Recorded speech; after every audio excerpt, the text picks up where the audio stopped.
Right now, the farthest object humanity has ever launched is about to reach one light day from Earth.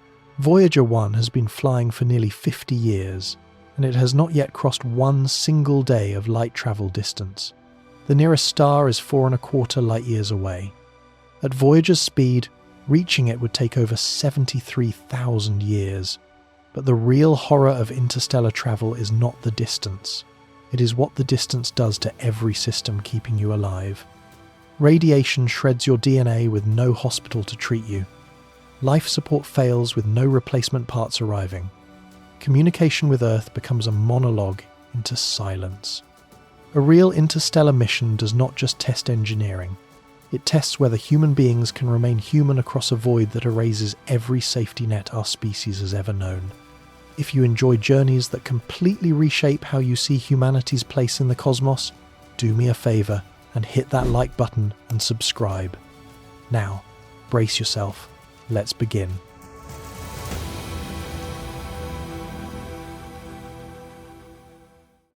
On July 20th, 1969, human beings walked on the surface of another world for the first time.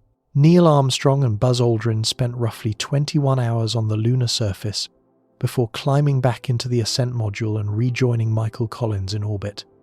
The entire Apollo 11 mission from launch to splashdown lasted 8 days, 3 hours and 18 minutes. During that time, Earth was never more than 1 1/3 light seconds away. Mission Control in Houston could speak to the crew and hear a reply within 3 seconds. If something went catastrophically wrong, the crew could abort and return home within days. The safety net was thin, but it was real. The ground was always listening. Help was always close. Every human being who has ever travelled into space has operated within that safety net. The International Space Station orbits just 250 miles above the surface. Astronauts aboard it can see the continents and oceans with their naked eyes. Resupply ships arrive every few weeks carrying food, spare parts, equipment, and mail. If a medical emergency strikes, an evacuation capsule is permanently docked and ready. A crew member can be back on Earth within hours. The psychological reality of the station is that Earth is always right there, visible through the cupola windows, reachable by radio in less than a second. No one aboard the ISS is truly alone. No one aboard the ISS is truly beyond rescue. Even the most ambitious missions humanity has actually flown operated under this fundamental condition. The Apollo missions pushed the boundary to the Moon, roughly 240,000 miles away. Communication delays stretched to about 1 1/3 seconds each way. The journey home took 3 days. That felt dangerous, and it was dangerous. 3 astronauts died in the Apollo 1 fire. Apollo 13 nearly killed its crew when an oxygen tank exploded halfway to the Moon. But the mission succeeded in bringing those astronauts home, precisely because Earth was close enough to help. Engineers on the ground improvised emergency solutions and talked the crew through life-saving procedures in something close to real time. The distance was manageable, the lifeline held. Now consider Mars. A crewed mission to Mars, which no nation has yet accomplished, would push every boundary dramatically further. Mars at its closest approach sits roughly 34 million miles from Earth. Light takes between 3 and 22 minutes to travel between the 2 planets depending on orbital positions. A round-trip radio conversation could take nearly 45 minutes, making real-time guidance from Earth essentially impossible during emergencies. A Mars crew would need significant autonomy.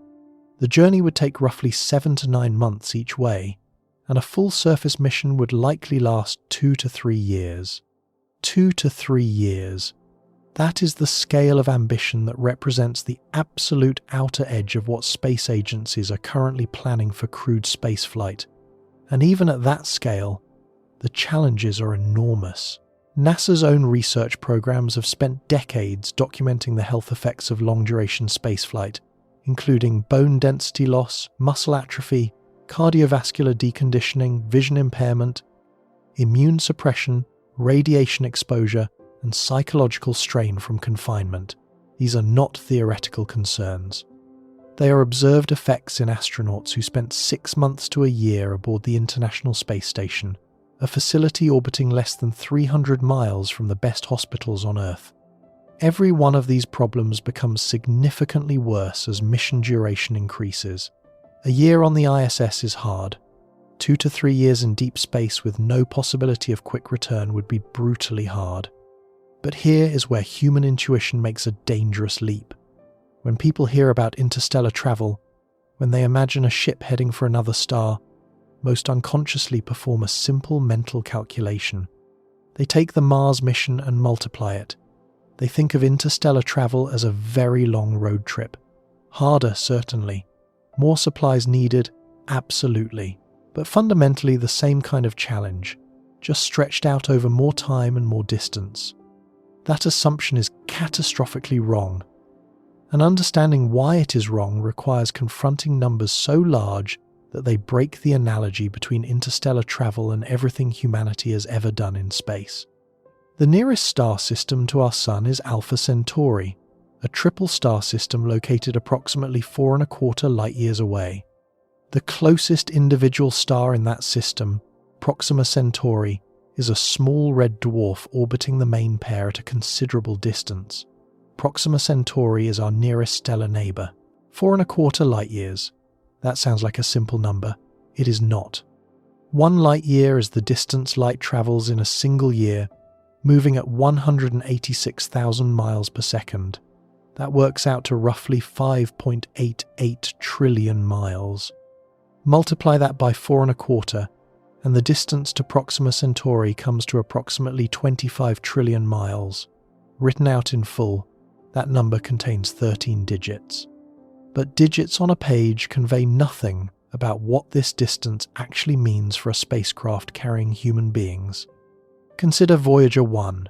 Launched in 1977, Voyager 1 is the fastest and most distant human-made object ever to fly through space. It travels at roughly 38,000 miles per hour relative to the Sun. It has been flying continuously for nearly 50 years.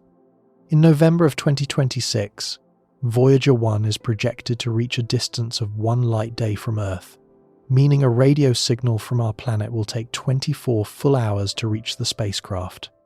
1 light day. After 5 decades of uninterrupted flight at 38,000 miles per hour, and Proxima Centauri is not 1 light day away, it is 4.25 light years away. That is approximately 1,550 light days. Voyager 1 has covered less than 1/1500th of the distance to the nearest star. If Voyager 1 were aimed directly at Proxima Centauri, it would arrive in roughly 73,000 years. That is not a typo. 73,000 years. Longer than the entire history of anatomically modern humans migrating out of Africa. Longer than the span between the last ice age and the invention of the smartphone. Every civilization that has ever risen and fallen on Earth, from Sumer to Rome to the British Empire, could fit inside that travel time with room to spare. Obviously, no one proposes sending a crewed spacecraft at Voyager speeds. The entire point of interstellar propulsion research is to go dramatically faster. So what happens when you assume much better engines? The answer depends on which propulsion concept you consider, and every realistic option delivers the same uncomfortable conclusion. The trip is still extraordinarily long. Nuclear thermal propulsion, the most mature advanced propulsion concept currently under active development, uses a nuclear reactor to heat hydrogen propellant and expel it at high speed. NASA and DARPA are collaborating on a nuclear thermal rocket demonstration called DRACO. Nuclear thermal engines roughly double the efficiency of chemical rockets. But doubling the efficiency of a chemical rocket still leaves you travelling at a tiny fraction of light speed. A nuclear thermal spacecraft might reach speeds on the order of tens of thousands of miles per hour. At those speeds, the journey to Proxima Centauri would still require tens of thousands of years. The technology is real and valuable for missions within our solar system, but it does not even begin to solve the interstellar problem. Nuclear pulse propulsion is more ambitious. First studied seriously during Project Orion in the 1950s and 60s, this concept propels a spacecraft by detonating a series of nuclear explosions behind a massive pusher plate. The theoretical performance is impressive. A well-designed nuclear pulse vehicle might achieve speeds in the range of 3 to 5% of light speed. At 5% of light speed, the journey to Proxima Centauri would take roughly 85 years. That is within the span of a single extended human lifetime, although barely. But nuclear pulse propulsion has never been tested. The engineering challenges are immense, and international treaties currently prohibit nuclear detonations in space. It remains a concept rather than a technology.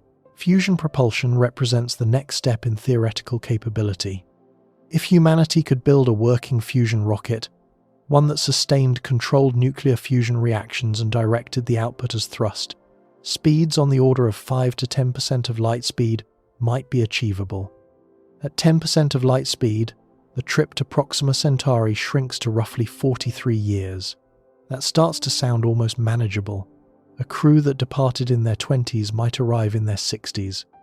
Except that this calculation assumes constant acceleration and deceleration, which requires carrying enough fuel for both, dramatically increasing the spacecraft's mass and reducing achievable speed. Realistic mission profiles that account for fuel mass tend to push travel times back up toward a century or beyond, and no fusion rocket capable of sustained thrust has ever been built or even demonstrated at the proof-of-concept level. The most optimistic near-term interstellar concepts involve laser-propelled light sails. Breakthrough Starshot, a research initiative funded by entrepreneur Yuri Milner, proposed using an enormous ground-based laser array to accelerate gram-scale probes to 20% of light speed. At that velocity, a probe could reach Proxima Centauri in roughly 20 years. A related concept using swarms of small laser-propelled probes received a NASA Innovative Advanced Concepts Phase 1 study in 2024. But all such designs involve wafer-thin robotic sensors, not crewed spacecraft. Scaling laser sail propulsion to push a vessel large enough to sustain human life would require energy inputs and sail dimensions that do not exist in any engineering roadmap. Light sails may one day deliver our first close-up images of another star system, but they will not carry people. When you survey the full landscape of plausible propulsion technologies, a sobering pattern emerges. Under the most optimistic realistic assumptions, a crewed interstellar mission to the nearest star would take somewhere between 40 and several hundred years. Under more conservative but still ambitious assumptions, the journey extends to many centuries or even millennia. Under anything resembling current technology, the timescale is tens of thousands of years. There is no magic shortcut hidden in known physics. Faster-than-light travel, wormholes and warp drives remain firmly in the domain of theoretical speculation with no experimental support. The speed of light is not a suggestion, it is a wall. And here is where the fundamental nature of the problem changes. A space mission lasting days or months is an expedition. A mission lasting 2 to 3 years, like a Mars voyage, is an endurance test. But a mission lasting decades to centuries occupies an entirely different category of human experience. It is no longer a trip with a departure and an arrival bookending a manageable period of hardship. It becomes a way of life. For a multi-century mission, it becomes the only way of life that most people aboard will ever know. The crew who launch the mission will die long before it reaches its destination. Their children will die aboard the ship. Their grandchildren might die aboard the ship. Depending on the travel time, the people who finally arrive at the destination star could be separated from the original crew by dozens of generations. This is not a longer version of going to Mars. It is a fundamentally different kind of undertaking. Mars missions can be designed around the capabilities and limitations of a specific crew, selected and trained for a defined set of tasks over a known timeline. An interstellar mission must somehow sustain not just a crew but a civilization.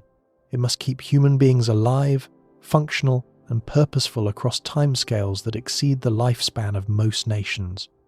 And it must do all of this while hurtling through a void more hostile and more empty than any environment human beings have ever inhabited. To grasp how empty interstellar space actually is, consider this. Within our solar system, the sun's influence provides a degree of protection and structure. The heliosphere, the bubble of solar wind that extends beyond the orbit of Pluto, partially deflects the most energetic particles from deep space. Planets and moons provide gravitational landmarks. The Sun provides light, heat, and a reference point for navigation. Even in the vast emptiness between planets, the solar system is still a neighborhood. Resources exist. Gravity wells provide options. The Sun is always there. Beyond the heliosphere, all of that disappears. Interstellar space is a near-perfect vacuum stretching for trillions of miles in every direction. The density of matter in the interstellar medium averages roughly 1 atom per cubic centimeter. For reference, the air you are breathing right now contains approximately 25 quintillion molecules per cubic centimeter. Interstellar space is emptier than any vacuum chamber ever constructed on Earth. There are no landmarks, no gravitational harbors, no resources to harvest, no places to stop, no way stations. Nothing between here and the nearest star except cold, radiation, darkness, and distance. This emptiness creates a navigational and operational reality that has no parallel in spaceflight history. Every mission humanity has ever flown, from Mercury through Apollo through the robotic outer planet probes, has used the gravitational fields of planets, moons, and the Sun as tools. Gravity assists have flung spacecraft toward distant targets without burning additional fuel. The Voyager probes used Jupiter, Saturn, Uranus, and Neptune to build speed across the outer solar system. Cassini looped past Venus and Earth before reaching Saturn. These maneuvers work because the solar system is full of gravitational infrastructure, massive bodies whose fields can be borrowed and exploited by a passing spacecraft. Interstellar space has no such infrastructure. Between the outer edge of our solar system and the outer edge of the Alpha Centauri system, there are no planets, no moons, no stars, and no significant gravitational fields of any kind. The ship cannot perform gravity assists. It cannot slingshot around a convenient gas giant to correct a navigation error or boost its speed. Every change in velocity, every course correction, every adjustment to the flight path must be accomplished by burning fuel that the ship carried from Earth. Fuel that is finite, irreplaceable, and already allocated for the critical deceleration phase at the destination. A ship that burns too much fuel correcting an early navigation error may not have enough remaining to slow down when it arrives. It would flash through the target star system at a significant fraction of light speed, unable to stop, unable to enter orbit, unable to do anything except watch the destination recede behind it as it continues into the void on the other side. This means the ship must navigate with extraordinary precision across distances where even tiny angular errors compound into enormous positional deviations.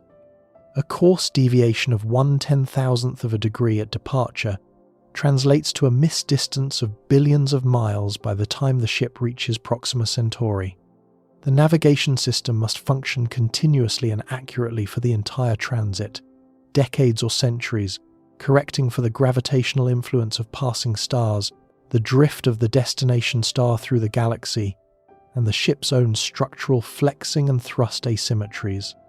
Any period of navigational blindness, whether caused by sensor failure, computer malfunction, or crew inability to operate the guidance systems, I could leave the ship drifting off course with no way to recover except by burning fuel.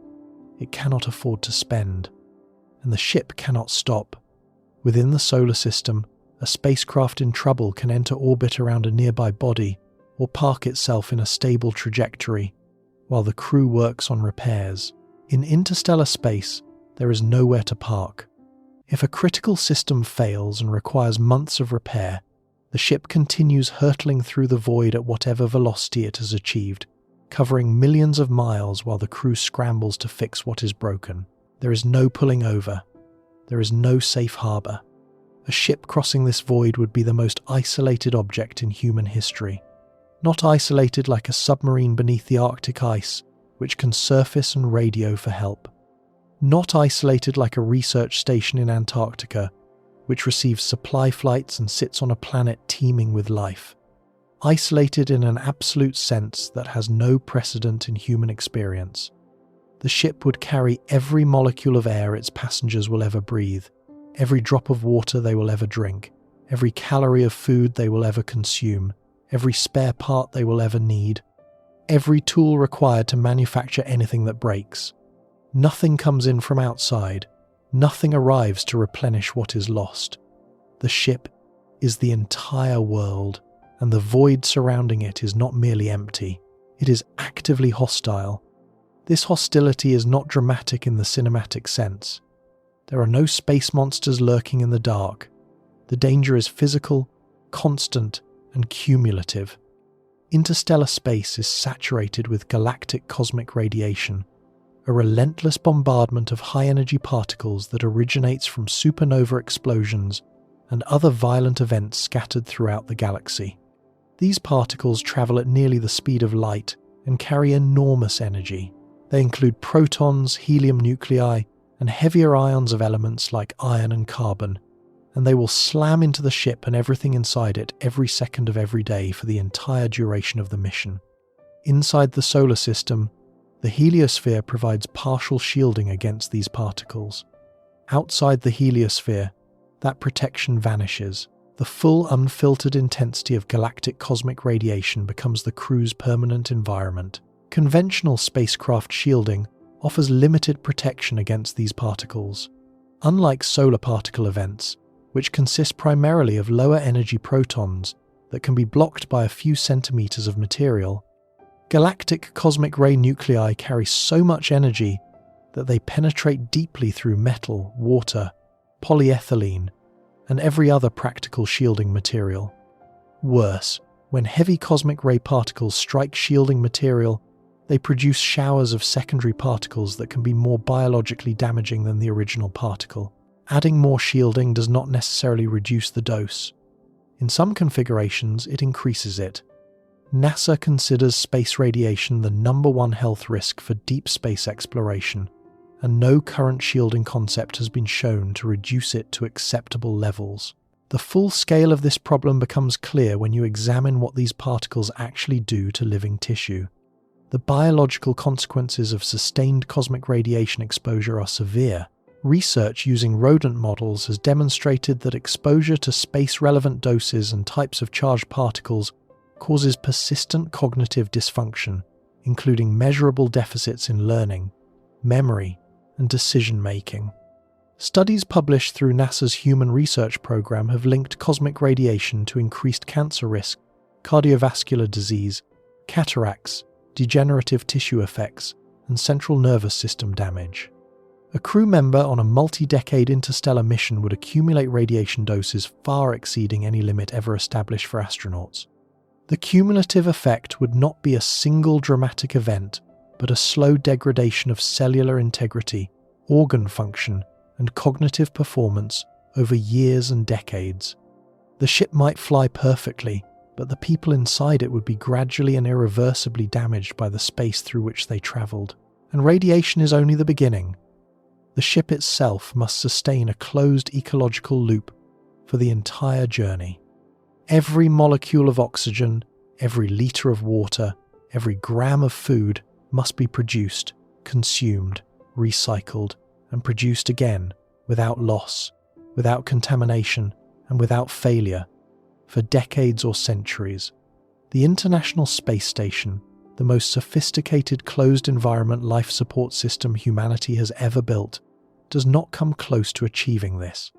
The ISS recycles most, but not all of its water and none of its food, which is shipped entirely from Earth. Its atmosphere management systems require constant maintenance and periodic replacement of major components. Spare parts arrive on cargo ships every few weeks, and crew members devote a significant portion of each working day to life support upkeep alone. Even with all of this support, the ISS has experienced multiple critical system failures since it became operational. NASA's own reliability analyses for long-duration missions have confronted this problem directly. Studies on closed-loop life support have consistently shown that achieving the reliability needed for missions lasting years rather than months demands massive redundancy in spare components, dramatically increasing the total system mass. The longer the mission, the more backup hardware must be carried, and the heavier the ship becomes. These analyses were conducted for missions on the order of years. For missions lasting decades or centuries, the redundancy requirements scale into territory that no study has fully modelled. For an interstellar mission, the problem scales catastrophically. Every additional year of mission duration increases the probability that critical components will fail. Materials degrade, seals corrode, filters clog, bearings wear, sensors drift, electronics accumulate radiation damage, biological components of life support, crops, microorganisms, recycling bacteria are subject to mutation, disease, and ecological collapse. No closed biological system on Earth has ever operated without external inputs for more than a few years. Biosphere 2, the most ambitious attempt to create a sealed, self-sustaining ecosystem, famously struggled with oxygen depletion, species die-offs, and social conflict among its crew within its first 2-year closure experiment. ESA's Melissa program, which aims to develop a closed-loop biological life support system for space, has been under development for decades and has not yet achieved full closure even in ground-based laboratory conditions. The lesson from every attempt at closed-system life support is the same. These systems are extraordinarily fragile. They depend on maintaining precise chemical, biological, and mechanical balances across dozens of interdependent subsystems. A single failure in one subsystem can cascade through the entire loop. A bacterial contamination in the water recycling system can poison the drinking supply. A fungal bloom in the crop module can destroy the food source. A malfunctioning carbon dioxide scrubber can render the atmosphere toxic within hours. On the ISS, any of these failures triggers an alert, and a resupply ship can deliver replacements within weeks, if not sooner. On an interstellar vessel, a critical life support failure triggers something far simpler and far more final. If you cannot fix it with what you have aboard, everyone dies. There is no resupply, there is no rescue, there is no second chance. This is the reality that hides behind the simple phrase, interstellar mission.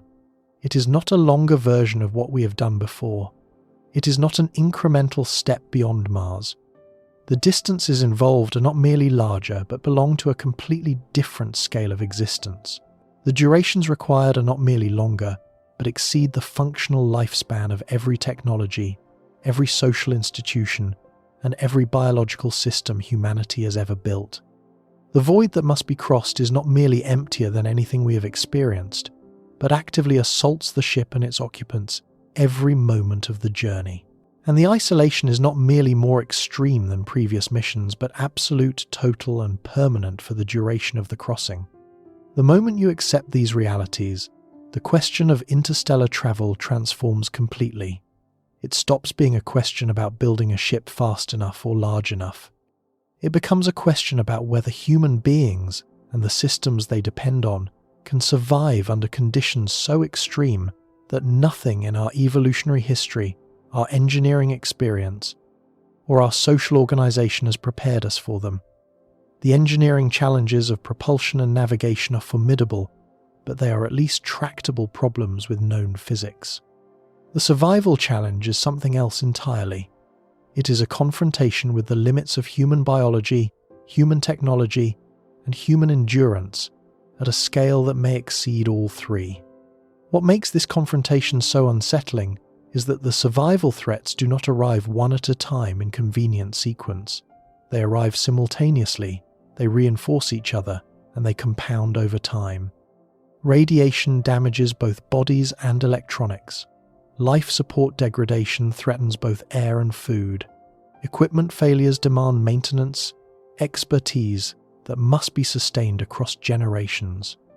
Isolation strains psychology, which strains social cohesion, which strains the cooperative labour needed to keep the ship running. Every problem makes every other problem worse, and the mission duration ensures that every problem will eventually occur. This compounding fragility is what separates interstellar travel from every other challenge in spaceflight. Going to the moon was dangerous, but the danger was concentrated in a short window of time, Going to Mars will be dangerous, but the danger has a defined endpoint. Going to another star means living inside the danger continuously, with no endpoint in sight for decades or centuries, and with the absolute certainty that if the danger wins at any point, there is no recovery. The ship does not limp home, the crew does not get rescued, the mission does not get a second attempt. Failure in interstellar space is silent, permanent, and total. And yet the threats examined so far, radiation and life support fragility, are only the most immediate physical dangers. They attack the crew's bodies and the ship's machinery. The deeper threats attack something harder to protect and harder to repair. They attack the mission itself, the social structures that hold the crew together, the communication links that connect them to home, the institutional memory that preserves their purpose, and the psychological endurance that keeps them sane across a void that offers nothing but emptiness in every direction for longer than any human society has ever remained stable. The physical dangers of interstellar space are terrifying, but what comes next is worse. Every astronaut who has ever orbited Earth lived inside a magnetic shield they could not see. The Earth's magnetosphere extends tens of thousands of miles into space, forming an invisible barrier that deflects the vast majority of charged particles streaming through the solar system. Inside low Earth orbit, this shield reduces radiation exposure to manageable levels. Astronauts on the International Space Station receive roughly 150 millisieverts per year, elevated compared to the surface, but within the bounds that the human body can tolerate for limited periods. The magnetosphere is not perfect. Charged particles leak through at the poles, creating the auroras. The South Atlantic anomaly, a region where the magnetic field dips lower, exposes station crew to higher doses during each orbital pass. But the overall protection is substantial. Earth-orbiting astronauts live inside a cosmic umbrella they rarely think about. The Apollo astronauts stepped outside that umbrella. For the first time, human beings traveled beyond the magnetosphere into cislunar space, where they were exposed to the unfiltered radiation environment of the inner solar system. They were fortunate. None of the Apollo missions coincided with a major solar particle event, a sudden eruption of high-energy protons from the sun that can deliver lethal doses within hours to unshielded humans. NASA calculated afterward that a major solar storm during a lunar surface excursion could have been catastrophic. The astronauts were protected partly by timing, partly by the brevity of their exposure, and partly by luck. Their missions lasted days, not months. The accumulated dose was small enough to fall within acceptable risk limits for the era, though several Apollo astronauts later developed cataracts at rates higher than the general population, a finding that researchers have linked to their cosmic radiation exposure. But Apollo astronauts, despite venturing beyond the magnetosphere, still operated within the heliosphere, the enormous bubble of solar wind that the sun inflates around the entire solar system. The heliosphere extends well past the orbit of Pluto, roughly 120 astronomical units from the sun in some directions. Within this bubble, the solar wind creates a magnetic environment that partially deflects incoming galactic cosmic rays, reducing their intensity by a variable amount depending on solar activity. During solar maximum, when the sun is most active, the heliosphere provides more shielding. During solar minimum, the protection weakens. But even at its least effective, the heliosphere meaningfully attenuates the galactic cosmic ray flux that penetrates into the solar system. An interstellar mission leaves the heliosphere behind entirely. Once a ship crosses the heliopause, the boundary where the solar wind can no longer push back against the pressure of interstellar space, it enters a radiation environment that is qualitatively different from anything experienced inside our solar system. The full unmodulated flux of galactic cosmic radiation becomes the permanent ambient condition. There is no magnetic shield, there is no solar wind to deflect incoming particles. There is nothing between the crew and the raw output of every supernova remnant, every pulsar, every energetic event that has occurred across the galaxy for millions of years. The particles arrive from every direction, constantly, at nearly the speed of light. They do not stop, They do not diminish. They are the background condition of the universe outside the thin protective skin of a star's influence. Understanding what these particles actually are reveals why they represent such an intractable threat. Galactic cosmic radiation is not a single type of radiation. It is a broad spectrum of atomic nuclei that have been stripped of their electrons and accelerated to tremendous energies by astrophysical processes. Approximately 87% of galactic cosmic rays are bare protons, the nuclei of hydrogen atoms.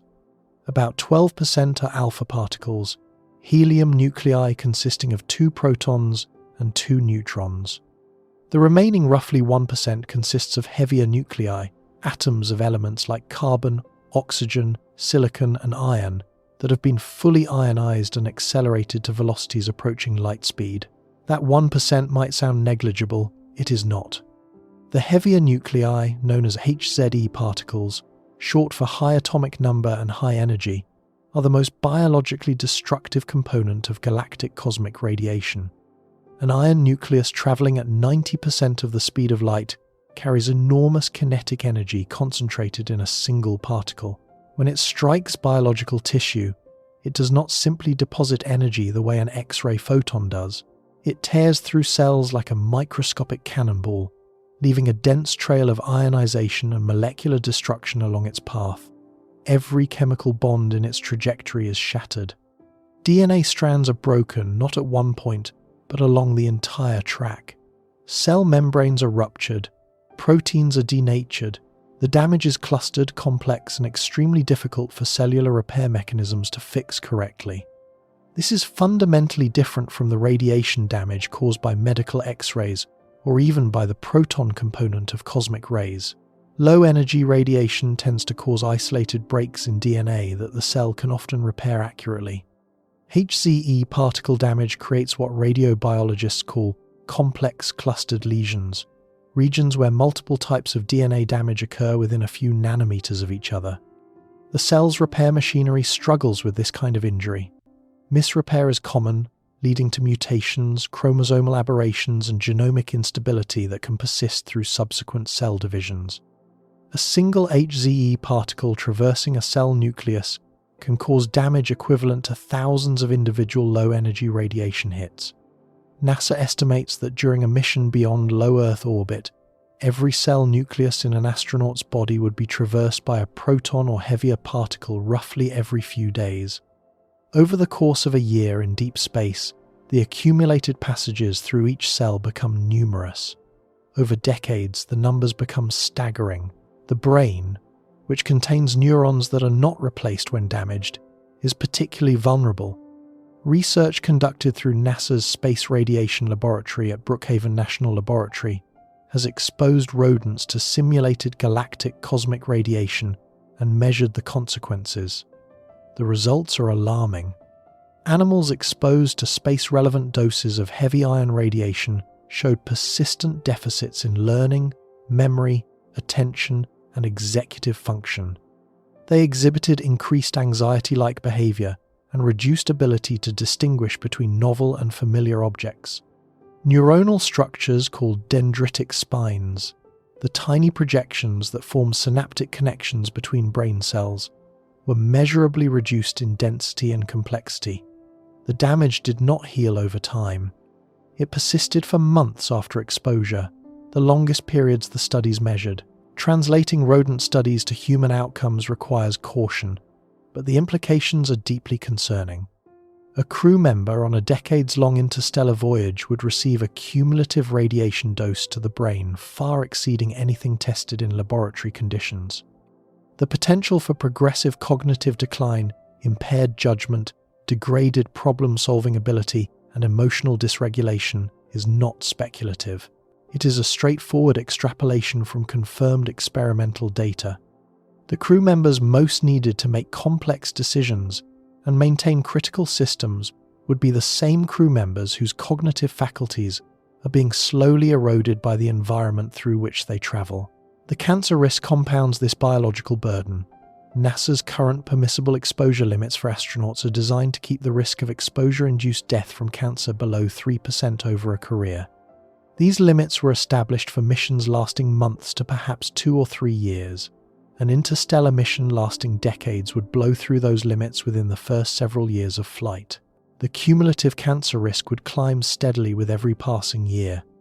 Without advanced medical facilities capable of diagnosing and treating multiple types of cancer over extended periods, some crew members would develop malignancies that could not be adequately treated. The ship would need to function as a hospital indefinitely, equipped for surgery, chemotherapy, radiation therapy, and long-term oncological care, all performed by crew members who are themselves accumulating the same radiation damage. Cardiovascular disease adds another layer. Research has shown that ionizing radiation damages the endothelial cells lining blood vessels, accelerating the development of atherosclerosis. Astronauts who traveled beyond low Earth orbit during the Apollo program showed significantly higher rates of cardiovascular disease in the decades following their missions compared to astronauts who remained in low orbit. Their exposure was measured in days. An interstellar crew's exposure would be measured in years and decades. The prospect of widespread premature cardiovascular disease among a confined population with limited medical resources is a survival threat of the first order. And here is the factor that makes all of this so much worse. Shielding does not solve the problem. This is perhaps the most counterintuitive and most critical fact about galactic cosmic radiation. Adding material around the crew does not reliably reduce their dose. For lower energy solar particle events, shielding works well. A few centimeters of aluminum or polyethylene can stop most solar protons. Dedicated storm shelters within a spacecraft can protect crews during solar flares. But galactic cosmic ray particles carry so much energy that they penetrate deeply through any practical thickness of material. An iron nucleus at relativistic speed can punch through meters of aluminum. Worse, when these heavy particles interact with shielding material, they undergo nuclear fragmentation. The incoming heavy nucleus breaks apart upon impact, producing a spray of lighter but still energetic secondary particles, neutrons, protons, pions, and nuclear fragments that scatter in all directions. These secondary particles can deliver additional biological dose to the crew behind the shield. In some shielding configurations, the total dose to crew members is actually higher with shielding than without it. NASA researchers have modeled various shielding materials and thicknesses, and consistently found that no passive shielding approach can reduce galactic cosmic ray exposure to levels that meet current astronaut dose limits for multi-year missions. Water, polyethylene, and hydrogen-rich materials perform better than metals because they produce fewer damaging secondary particles. But even the best passive shielding reduces the effective dose by only 20 to 30%. For a decades-long mission, this reduction is helpful but falls far short of eliminating the risk. Active magnetic shielding, which would use powerful superconducting magnets to deflect incoming charged particles, has been proposed as an alternative. The concept is theoretically sound, but faces engineering challenges that remain unsolved. The magnetic fields required would need to be extraordinarily strong and maintained over very large volumes around the ship. The mass, power requirements, and structural complexity of such a system are beyond current capability. No working prototype of an active magnetic shield suitable for a crewed spacecraft has been built. The radiation threat forces an uncomfortable conclusion. With current knowledge and foreseeable technology, there is no known method to fully protect a human crew from galactic cosmic radiation. During an interstellar transit lasting decades or more, the crew will be irradiated. They will accumulate dose, their cancer risk will climb, their cardiovascular systems will degrade, their brains will sustain cumulative damage that may impair the very cognitive functions needed to operate the ship and maintain the mission. This is not a problem waiting for a clever engineering fix. It is a fundamental consequence of the physical environment through which the ship must travel, and it represents a biological clock ticking against the crew from the moment they leave the heliosphere. Now, set radiation aside for a moment and consider what must happen inside the ship to keep the crew alive in every other respect. A human being requires approximately 840 grams of oxygen per day, roughly 2.5 liters of drinking water, and approximately 1.8 kilograms of nutritionally complete food. Each of these inputs produces waste that must be captured and recycled back into usable form with near-perfect efficiency. Oxygen becomes carbon dioxide that must be scrubbed and reconverted. Water is lost through urine, sweat, and respiration and must be purified and returned to the supply. Food waste and human waste must be processed and reintegrated into the agricultural cycle. On the ISS, these needs are met through mechanical life support and resupply from Earth. The station's environmental control and life support system uses electrolysis and chemical processes to manage atmosphere and recycle water. Recent upgrades have pushed water recovery toward 98% in testing, though operational rates have historically been closer to 90%. Even the best performance still requires periodic resupply. All food is pre-packaged and launched from Earth. Nothing is grown on board in any operational capacity. This system works because the ISS is 250 miles from the planet's surface and receives regular cargo deliveries. For an interstellar vessel, every limitation of the ISS life support system becomes a lethal vulnerability. The 10% water loss per cycle that is trivially replaced by resupply on the ISS would represent a slow death sentence on an interstellar ship. Over years, that loss accumulates. Without resupply, the ship's water inventory shrinks with every cycle. Even a 98% recovery rate, matching the best the ISS has demonstrated under ideal conditions, would still drain the water supply over decades. The system must approach 100% closure, a level of recycling efficiency that has never been demonstrated in any operational spacecraft or ground-based facility. The food problem is even more severe. Pre-packaged food degrades over time. Nutritional content diminishes, fats oxidize, vitamins break down. Most space food has a shelf life of 2 to 5 years. A mission lasting decades or centuries cannot rely on stored food. The crew must grow their own. This requires a functioning agricultural system inside the ship, one capable of producing enough calories and nutritional variety to sustain the entire crew population indefinitely. The crops must grow under artificial lighting powered by the ship's energy systems. They must be cultivated in a medium that can be recycled and replenished. They must be protected from disease, contamination, pest organisms that will inevitably evolve within the closed environment, and the effects of radiation on plant genetics. No space agency has demonstrated a fully self-sustaining agricultural system capable of feeding even a single person for an extended period. Experimental crop growth chambers have been tested on the ISS and in ground-based analogues, but these are small-scale research demonstrations, not operational food production systems. The caloric output falls far short of what would be needed to sustain a crew. Scaling up to a productive agricultural module capable of feeding dozens or hundreds of people would require enormous volumes of growing space, massive energy inputs for lighting, and a perfectly balanced nutrient cycling system connecting the agricultural module to the waste processing and water recycling systems. This is where cascading failure becomes terrifying. In a closed ecological system, every subsystem depends on every other. Crops need water, nutrients from waste processing, carbon dioxide from respiration, and light from the power system. The crew needs oxygen from photosynthesis, food from the harvest, and clean water from recycling. Waste processing needs biological inputs from both crew and crops to sustain the microbial communities that decompose organic matter. If any single link fails, consequences ripple through the entire loop. Consider a scenario. A bacterial contamination enters the water recycling system. Pathogenic organisms begin multiplying in the water supply. The crew falls ill. Sick crew members cannot maintain the agricultural module on schedule. Crops go untended and yields drop. Reduced crop photosynthesis means less oxygen production. Carbon dioxide levels rise. The atmospheric management system is already strained from handling increased metabolic output from feverish, ill crew members. Power must be diverted to run additional water purification cycles. This reduces power available for crop lighting, further reducing yields. The food supply shrinks.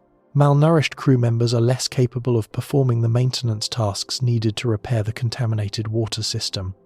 The spiral continues. This scenario is not fanciful. It is an extrapolation from documented problems in closed environment experiments.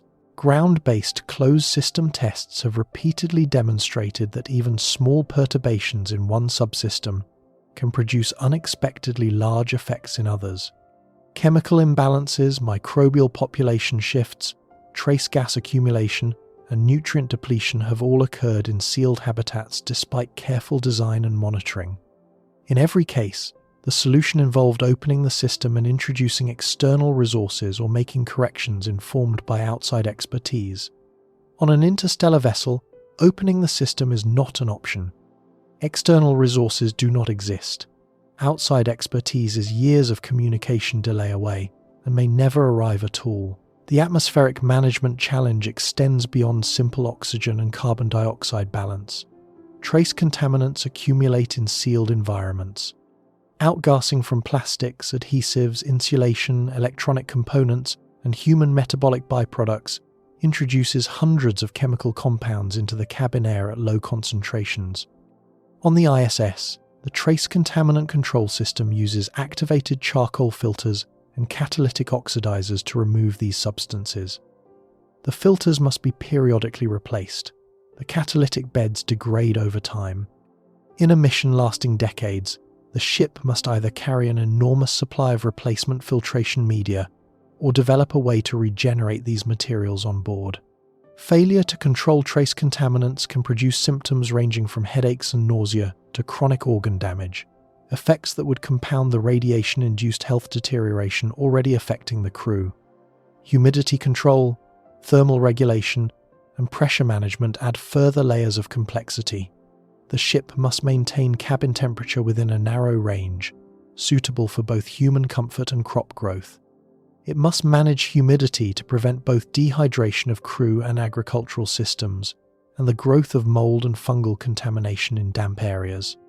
It must maintain atmospheric pressure against the slow but inevitable leakage of gas molecules through seals, joints, and microperforations in the hull, accumulated from decades of micrometeorite impacts. Each of these requirements demands functioning mechanical systems, functioning sensors, functioning control algorithms, and functioning crew members capable of diagnosing and repairing problems when they occur. The maintenance burden alone could become overwhelming. Data from the International Space Station indicates that crew members spend approximately 3 or more hours per day on life support system maintenance during normal operations. During periods of system malfunction, maintenance demands can spike dramatically, consuming the majority of the crew's waking hours. The ISS benefits from detailed maintenance procedures developed by ground-based engineers, real-time communication with mission control for troubleshooting, and regular delivery of purpose-built replacement components. An interstellar crew would have none of these advantages. They would need to diagnose every malfunction using only onboard resources and knowledge. They would need to manufacture replacement parts using onboard fabrication capabilities or cannibalize non-essential systems. They would need to maintain a comprehensive technical knowledge base across generations, ensuring that the expertise to repair a water recycling pump in year 140 is just as available as it was in year 1. This requirement, the preservation of technical knowledge across extreme timescales, connects the life support problem to a deeper civilizational challenge. But it is worth pausing first to appreciate the sheer weight of what the physical survival problem demands. The crew of an interstellar vessel must simultaneously manage radiation exposure with no effective shielding solution, operate a closed-loop life support system at near-perfect efficiency for decades or centuries with no resupply, grow enough food to sustain the entire population using an agricultural system that has never been demonstrated at scale, maintain atmospheric composition, including trace contaminant control with degrading equipment and finite consumables, repair and replace every mechanical and electronic system aboard the ship using only materials and manufacturing capabilities carried from Earth. and provide comprehensive medical care including treatment for radiation-induced cancers, cardiovascular disease, and cognitive decline, all without access to terrestrial pharmaceutical supply chains or specialist physicians. Each of these demands, taken individually, represents an unsolved problem at the current state of human technology. Taken together, they form an interlocking web of survival requirements so tightly coupled that failure in any one area threatens the viability of all the others. The ship does not face a single survival challenge. It faces dozens simultaneously for the entire duration of the mission, with no external support and no margin for catastrophic error. And there is a cruel mathematical reality underlying all of it. Reliability engineering tells us that the probability of a complex system operating without failure decreases exponentially with time. A system that is 99% reliable over 1 year is only 90% reliable over 10 years. Over 100 years, the probability of at least one failure becomes a virtual certainty. An interstellar vessel is not one system. It is hundreds of interdependent systems, each with its own failure modes and failure rates. Even if each individual system achieves extraordinary reliability, the sheer number of systems and the extreme duration of the mission guarantee that failures will occur. Multiple failures will occur. The question is not whether critical systems will break, but when, how often, and whether the crew can repair them before the consequences become irreversible. NASA's own reliability analysis for long-duration missions concluded that achieving ultra-reliability for closed-loop life support requires carrying enough spare components to replace every part that might fail during the mission. The mass penalty for this redundancy is approximately equal to the mass of the original system. For a mission lasting centuries rather than years, the spare parts inventory would need to be expanded further, potentially requiring multiple complete backup systems for every critical function. The mass implications cascade upward through the entire spacecraft design. More mass means more fuel means a larger ship. A larger ship means more life support capacity, more structural material, more shielding, more maintenance, more crew to operate it, and more food, water, and air to sustain that larger crew. The problem feeds on itself, growing with every attempt to solve it. This is the physical reality of keeping human beings alive between the stars. The void does not simply separate the crew from their destination. It actively works against their survival every moment of the transit. Radiation degrades their bodies. Equipment degrades over time. Closed-loop systems drift toward failure. Resources cannot be replenished. And every year that passes increases the cumulative probability of a failure that the crew cannot recover from. But even if every physical challenge could somehow be solved, even if a miracle of engineering produced a ship with perfect shielding, flawless life support, and self-repairing systems, the mission would still face threats that no amount of hardware can address. The physical survival of human bodies aboard the ship is only the most immediate layer of the problem. Beneath it lies a deeper, more insidious layer, the survival of the mission itself, because a ship full of living human beings is not the same as a functioning mission. Human beings must not only stay alive, they must stay organized, they must stay cooperative, they must stay sane, they must stay connected to the purpose that launched them into the void in the first place. And they must do all of this while cut off from every source of external support, external meaning, and external authority that human societies have ever relied on. The ship may keep flying, the air may keep flowing, the lights may stay on. But what happens to the people inside when Earth becomes a memory, then a myth, then nothing at all? What happens when the mission outlasts the world that created it? The physical threats attack the body. What comes next attacks everything else. On April 13th, 1970, an oxygen tank exploded aboard Apollo 13, roughly 200,000 miles from Earth.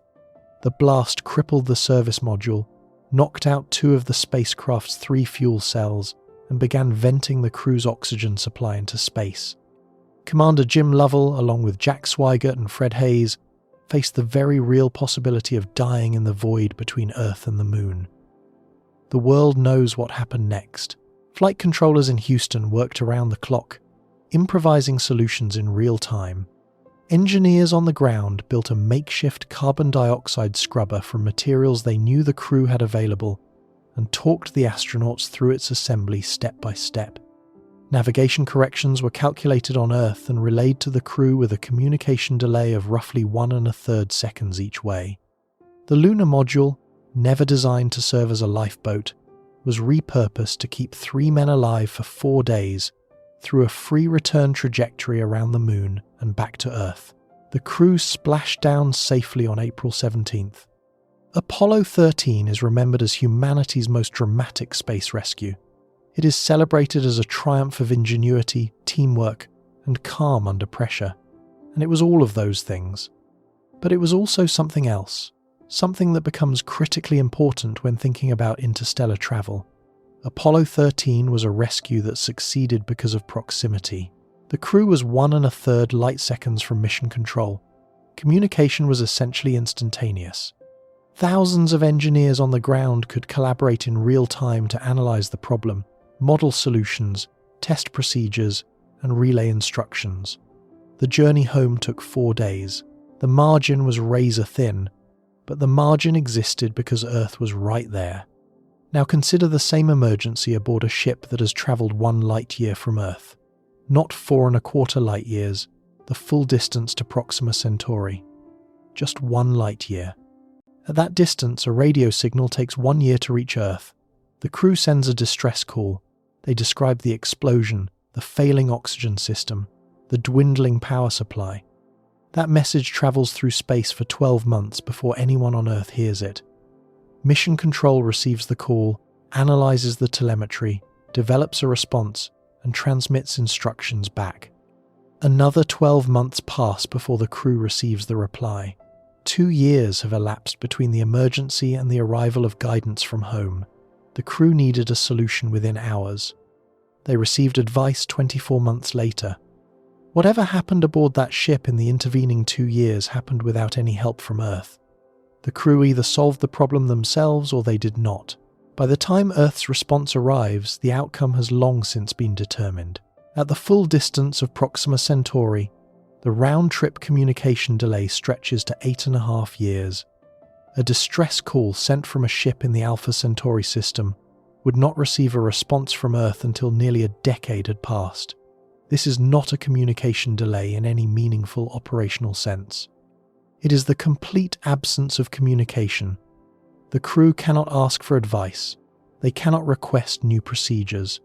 They cannot receive updated software, revised repair protocols, or diagnostic assistance. They cannot even confirm that Earth still exists, that the civilization that launched them is still functioning, that anyone is still listening. Every message they send is a statement cast into the void with no expectation of timely reply. Every decision they make is made alone. This isolation transforms the fundamental nature of the mission. Every crewed spaceflight in history has operated within a support structure that extended back to Earth. Even the most autonomous missions, nuclear submarines on extended patrols, Antarctic research stations during winter isolation, the International Space Station during gaps between crew rotations, maintained the knowledge that communication was possible, that the outside world existed and cared, and that rescue or resupply could eventually arrive. The psychological literature on isolated and confined environments consistently identifies the availability of external contact as one of the most important factors sustaining crew morale and mental health. Even infrequent communication with the outside world provides a psychological anchor, a reminder that the confined environment is temporary and that a larger community exists beyond it. An interstellar crew loses this anchor completely. Not gradually, as the ship moves farther from the sun, but functionally once the communication delay exceeds any time frame relevant to daily decision-making. When it takes years to receive a reply to a question, the question becomes rhetorical. The crew is alone in the most absolute sense that word can carry. They are alone not because communication is difficult or expensive, but because the universe's structure makes real-time interaction physically impossible across interstellar distances. The speed of light is not a technological limitation that future engineering might overcome. It is a fundamental property of space-time. No antenna, no amplifier, no signal protocol can make a conversation span light years without the corresponding delay.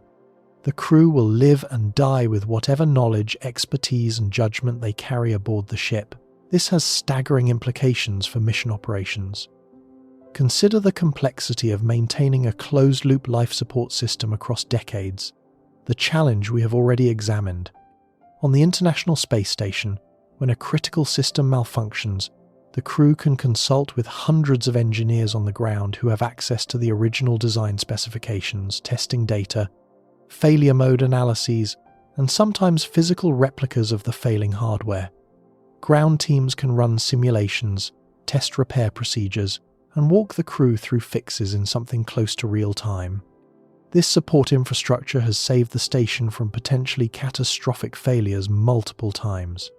The carbon dioxide removal system, the water recycling system, the oxygen generation system, and the thermal control system have all experienced significant malfunctions during the station's operational history. In most cases, resolution required collaboration between the on-orbit crew and ground-based engineering teams. An interstellar crew has no ground-based engineering team. They have whatever technical documentation they brought aboard, whatever training the original crew received before departure, and whatever institutional knowledge has been preserved and transmitted across however many years or generations have elapsed since launch. If a life support component fails in a way that the onboard documentation does not cover, there is no one to call. If the failure requires expertise that no living crew member possesses, there is no specialist to consult. If the repair requires a part that was not included in the spare inventory, there is no warehouse to order from. The crew must solve every problem, no matter how novel or how complex, using only the resources and knowledge that exist within the hull of the ship. This requirement places an extraordinary burden on the crew's collective competence. The ship must carry not just a crew of specialists, but effectively an entire civilization's worth of technical knowledge in accessible, usable form. Mechanical engineering, electrical engineering, chemical engineering, biology, medicine, agriculture, metallurgy, computer science, materials science. The crew must be able to diagnose failures across dozens of complex interdependent systems, fabricate replacement components using onboard manufacturing equipment, and implement repairs without external validation. And they must maintain this capability not just at the moment of launch, when the crew is fresh and well-trained, but across the entire duration of the mission. This is where duration becomes its own category of threat. A mission lasting decades means that the original crew will age, decline, and eventually die aboard the ship. Their expertise dies with them unless it has been successfully transferred to younger crew members. A mission lasting centuries means that knowledge must be transmitted across multiple generations, each of which must be educated to the level of technical proficiency needed to operate and maintain the ship. This is not simply a matter of building a good school aboard the vessel. It requires sustaining a culture of technical excellence, scientific literacy, and disciplined problem-solving across generational timescales with no external reinforcement. The historical record offers little encouragement. Small, isolated human communities consistently lose specialized knowledge over time. Island populations that were cut off from larger civilizations show well-documented patterns of technological regression. Skills that are not regularly practiced atrophy. Knowledge that is not actively used fades from collective memory. Languages simplify. Cultural practices drift. The forces of entropy apply to human knowledge just as they apply to physical systems. Maintaining complex technical capability requires not just education but motivation, and motivation requires a social context that values and rewards technical mastery. Whether such a context can be sustained for centuries aboard a ship, carrying a small population with no external cultural input, is an entirely open question with no historical precedent to guide the answer. The most extreme documented example of technological regression in an isolated human population comes from the Aboriginal Tasmanians. When rising sea levels severed Tasmania from the Australian mainland roughly 10,000 years ago, a population of several thousand people was cut off from all contact with the larger human world. Over the following millennia, the Tasmanians gradually lost technologies that their ancestors had possessed at the time of separation. They lost the ability to make bone tools. They lost the ability to make cold weather clothing, despite living in a climate that regularly dropped below freezing. They lost the practice of hafting stone tools onto handles. Most remarkably, they appear to have lost the ability to catch and eat fish, despite being surrounded by ocean, and despite their ancestors having been active fishers. These were not esoteric or ceremonial technologies. They were practical survival skills, and they disappeared from a population numbering in the thousands over a period of several thousand years. The mechanism of loss is not mysterious. In a small, isolated population, any given technology is maintained by a limited number of practitioners. If one generation produces fewer skilled practitioners than the previous one, whether through chance, shifting priorities, or the absence of a pressing need for that particular skill, the technology weakens. If a subsequent generation produces fewer still, the technology may survive only in degraded form. Eventually, the chain of transmission breaks entirely, and the knowledge is gone. It does not vanish in a dramatic moment of forgetting. It erodes, gradually and silently, until no living person possesses the skill and no social pressure exists to recover it. A generation ship would face this identical dynamic under far more dangerous conditions. The Tasmanians could survive the loss of fish-catching technology because they had alternative food sources on land. A generation ship crew that loses the knowledge required to maintain the water recycling system, or the atmospheric scrubbers, or the nuclear power plant, does not have alternative systems to fall back on. Every critical technology aboard the ship is a single link in a chain that cannot afford to break, and the chain must hold not for thousands of years across a population with access to natural resources and open land, but for centuries inside a sealed metal vessel where every subsystem depends on every other subsystem for continued operation. The size of the crew population compounds this difficulty. Estimates for the minimum viable population of a generation ship vary widely, but most analyses suggest that sustaining genetic diversity and avoiding inbreeding depression across centuries requires at least several hundred individuals, with some studies recommending populations of several thousand or more.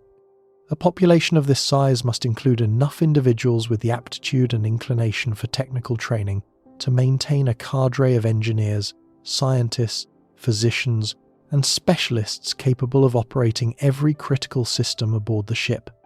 It must also include individuals to perform agricultural labour, food preparation, childcare, education, governance, conflict resolution, and the countless other social functions that any human community requires. The ship must sustain not just a crew but a functioning society. And functioning societies require governance. Every human community in recorded history has developed systems of authority and conflict resolution. These systems vary enormously, but all share a common feature. They exist within a larger context that constrains their behaviour. Nations interact with other nations. Citizens can, in extremis, emigrate.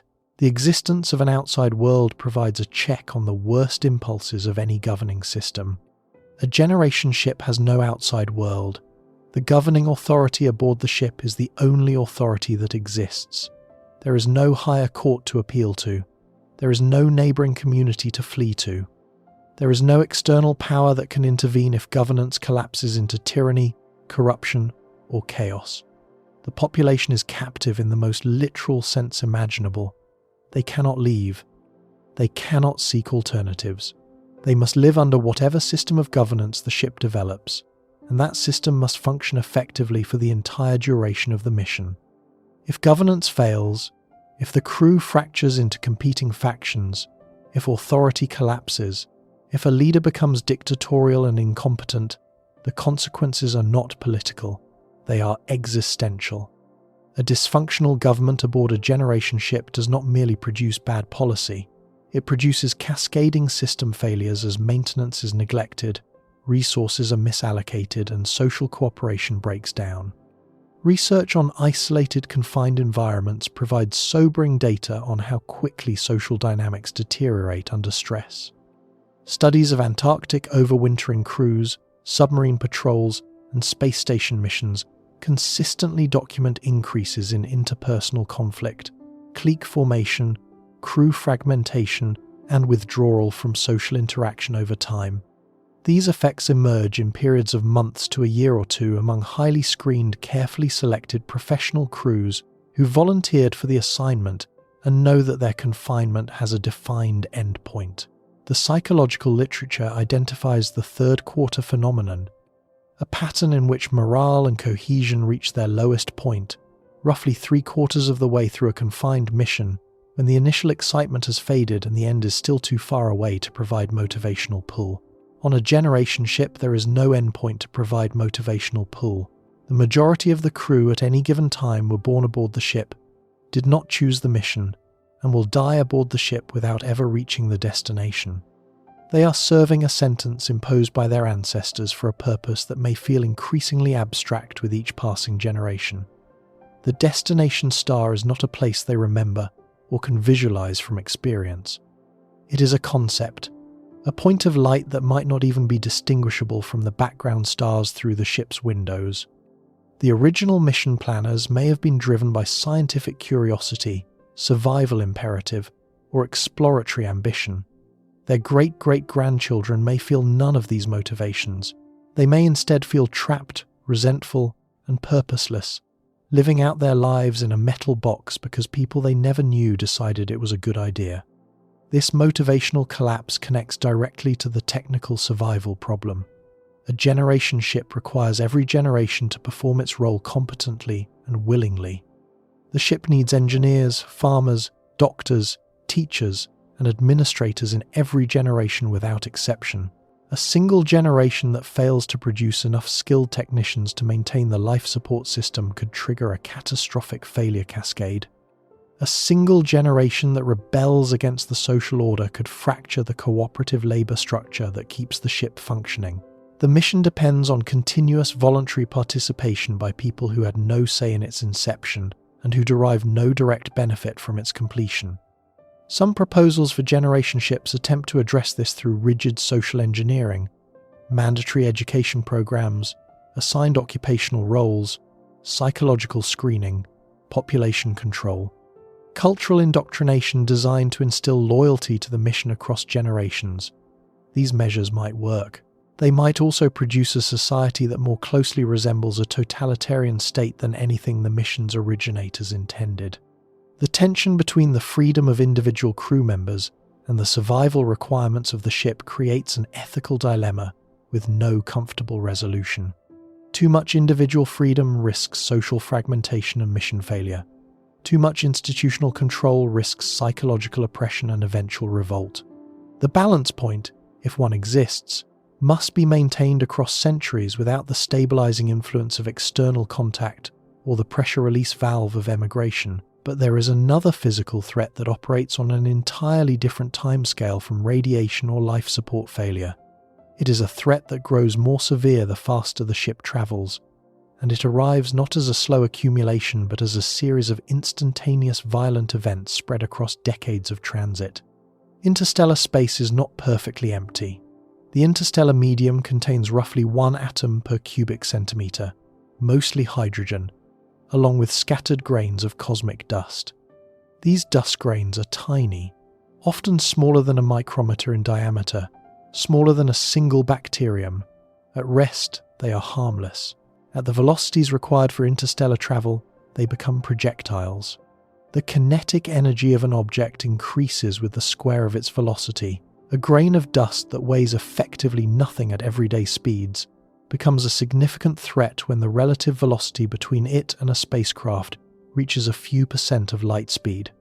At 5% of light speed, roughly 15,000 kilometers per second, even a dust grain 1 micrometer across strikes with enough concentrated force to pit metal and erode surfaces over time.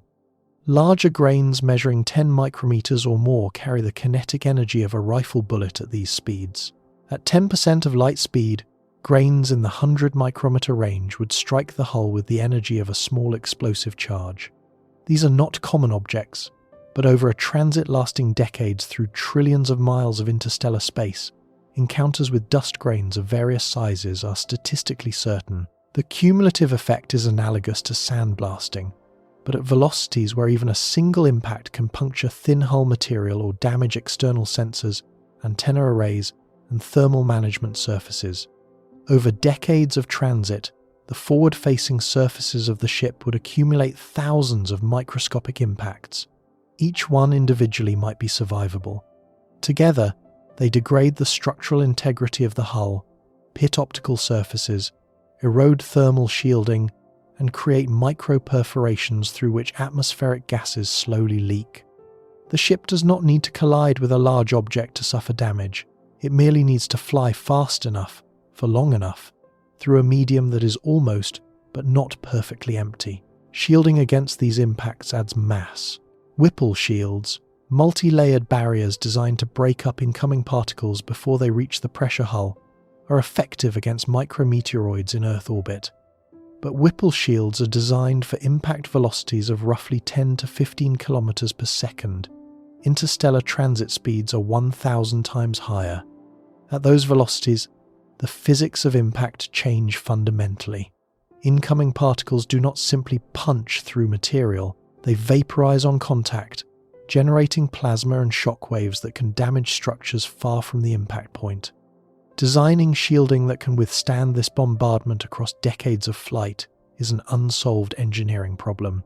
Every proposed solution adds significant mass to the ship, mass that requires more fuel, which requires a larger vessel, which presents a larger cross-section to incoming debris. The risk is not that a single catastrophic collision destroys the ship, although an encounter with a larger interstellar object, a pebble-sized grain or a fragment of cometary material, could do exactly that at these velocities. The risk is that the slow accumulation of thousands of small impacts progressively weakens the hull, degrades external systems, and creates maintenance demands that compound over time alongside every other form of physical degradation the ship is experiencing. The interstellar medium is not merely a void to be crossed. At the speeds required for practical interstellar travel, it becomes an abrasive medium that wears away at the ship's skin for the entire duration of the journey. The physical structure of the ship itself becomes a survival variable over these timescales. Materials science tells us that every material degrades over time. Metals fatigue through repeated thermal cycling. Polymers become brittle under radiation exposure. Seals and gaskets lose elasticity. Lubricants break down. Welds develop stress fractures. Structural composites delaminate. These processes operate on timescales of years to decades under normal conditions. Under the constant bombardment of galactic cosmic radiation and the thermal extremes of interstellar space, degradation accelerates. The International Space Station provides a useful reference. After roughly 25 years in low Earth orbit, the station has experienced numerous structural concerns. Cracks have been found in the Russian Zvezda module. Air leaks have been detected and tracked across multiple segments. Solar panels have degraded. Thermal control systems have required extensive maintenance. The station has benefited from continuous resupply, regular crew rotation with fresh expertise, the ability to send specialized tools and materials from Earth, and periodic external repairs conducted during spacewalks. Even with all of these advantages, maintaining structural integrity has been a constant challenge. An interstellar vessel must maintain structural integrity for 10 to 50 times longer than the ISS has been operational, while experiencing higher radiation levels without any external resupply or repair capability. The hull must remain airtight for centuries. The structural frame must bear its loads without fatigue failure. The propulsion system, whatever form it takes, must either function for the entire transit or be maintainable using onboard resources. The power generation system, whether nuclear fission, nuclear fusion, or some other technology, must produce reliable energy output for the duration. Every piece of electronic equipment aboard must either last for the entire mission which is unrealistic for any semiconductor device, or be manufacturable on board from raw materials carried in the ship's inventory. This last requirement hints at the true scale of industrial capability the ship must carry. The ability to manufacture replacement electronic components implies the ability to process semiconductor materials, fabricate integrated circuits, and assemble complex electronic systems. The ability to manufacture replacement mechanical components implies the ability to machine metals, cast alloys, and perform precision fabrication. The ability to maintain the power system implies carrying fuel or fuel production capability for the entire mission.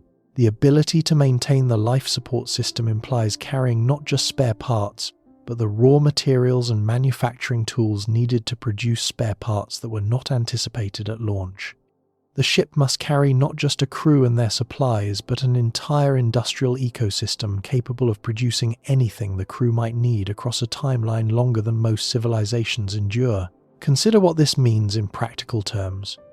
A modern semiconductor fabrication facility on Earth occupies hundreds of thousands of square feet, consumes enormous amounts of energy and ultra-pure water, and requires a supply chain extending across dozens of countries. An interstellar ship cannot carry a full semiconductor fab, but if its computers fail after 100 years of radiation exposure and it cannot manufacture replacements, the ship loses the ability to monitor and control its own systems. The crew would need some form of onboard fabrication capability, probably far more primitive than terrestrial facilities, combined with radiation-hardened designs that extend component lifetimes. But even hardened electronics have finite lifespans.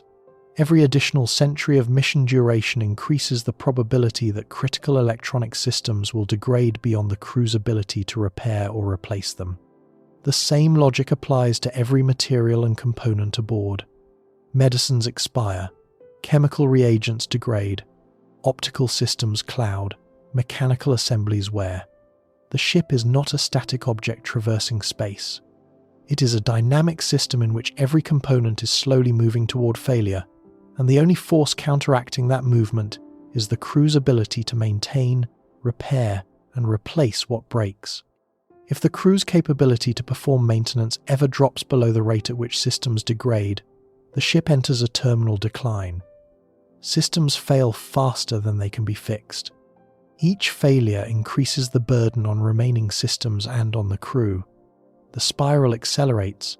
At some point, the ship crosses a threshold beyond which recovery is impossible. It may continue to fly as a ballistic object, but it can no longer sustain the conditions necessary for human life. This threshold represents the true danger of extreme mission duration. It is not that any single system will fail catastrophically at a specific moment. It is that the cumulative degradation of all systems simultaneously, combined with the cumulative degradation of crew capability through radiation exposure, knowledge loss, and social dysfunction, will eventually overwhelm the crew's capacity to keep the ship habitable. The mission does not end with a dramatic explosion or a sudden crisis. It ends with a slow, grinding attrition in which the margin between survival and failure narrows year by year until it vanishes. There is a particularly cruel irony embedded in this dynamic. The technologies that might make interstellar travel faster, and therefore reduce the duration problem, are the same technologies that are furthest from realization. Fusion propulsion could potentially cut transit times to decades rather than centuries, but no working fusion rocket exists. Antimatter propulsion could theoretically achieve even higher speeds, but antimatter production currently yields nanograms per year at costs measured in trillions of dollars per gram. Laser-propelled light sails might achieve 20% of light speed, but only for gram-scale payloads, not crewed vessels. Every propulsion concept that reduces the duration enough to make the survival problem manageable is decades or centuries away from practical realization. And every propulsion concept that exists today or in the near future condemns the crew to transit times long enough to make survival the dominant challenge. The weight calculation, first formalized by researcher Andrew Kennedy, captures this dilemma precisely. If you launch an interstellar mission today using the best available technology, it will take a very long time to arrive. If you wait 50 years and launch with better technology, the later mission might arrive sooner despite its later departure. Wait another 50 years and the advantage grows further. The calculation suggests that the optimal launch date for an interstellar mission is always in the future, because propulsion technology improves faster than a slow ship can fly. But the calculation also reveals that the optimal date is not infinitely far in the future. At some point, diminishing returns on propulsion improvement mean that further waiting gains less and less. The catch is that no one knows when that crossover point arrives, and in the meantime, every proposed mission must contend with the survival problem imposed by slow travel. The impossibility of rescue deserves one final emphasis because it represents the starkest departure from every previous human experience in space. When Columbia broke apart during re-entry on February 1st, 2003, the loss was devastating. But the cause was investigated, modifications were made, and future crews flew with improved safety measures. When a cosmonaut suffered a medical emergency aboard Mir, evacuation to Earth was possible within hours. When the ISS experienced a serious ammonia leak in its cooling system, ground controllers guided the crew through a complex repair over multiple spacewalks. In every case, the existence of Earth as a base of support, a source of expertise, and a destination for retreat made the difference between a survivable crisis and an unsurvivable one. An interstellar ship has no base of support, no source of external expertise, no destination for retreat. If the ship's reactor develops a problem that the crew cannot diagnose, there is no nuclear engineer on Earth who can help in any relevant time frame. If a disease outbreak sweeps through the crew and the onboard medical staff cannot contain it, there is no hospital ship coming to assist. If a structural failure breaches the hull in a section that cannot be sealed, the atmosphere vents into space and there is no rescue vehicle standing by. If the crew fractures into warring factions and violence destroys critical systems, there is no peacekeeping force that will arrive to restore order. Every crisis, without exception, must be resolved using only the resources, knowledge, and human capability that exist within the hull of the ship. At the moment the crisis occurs, there is no cavalry. There is no backup plan. There is no way home. This is what the word isolation actually means in the context of interstellar travel. It does not mean loneliness, though loneliness will be pervasive. It does not mean boredom, though boredom will be a constant companion. It means that every safety net, every support system, every fallback option that human beings have ever relied on throughout their entire history as a species will be absent. The ship must be self-sufficient in the most absolute sense. Not self-sufficient like a frontier settlement that can forage and improvise.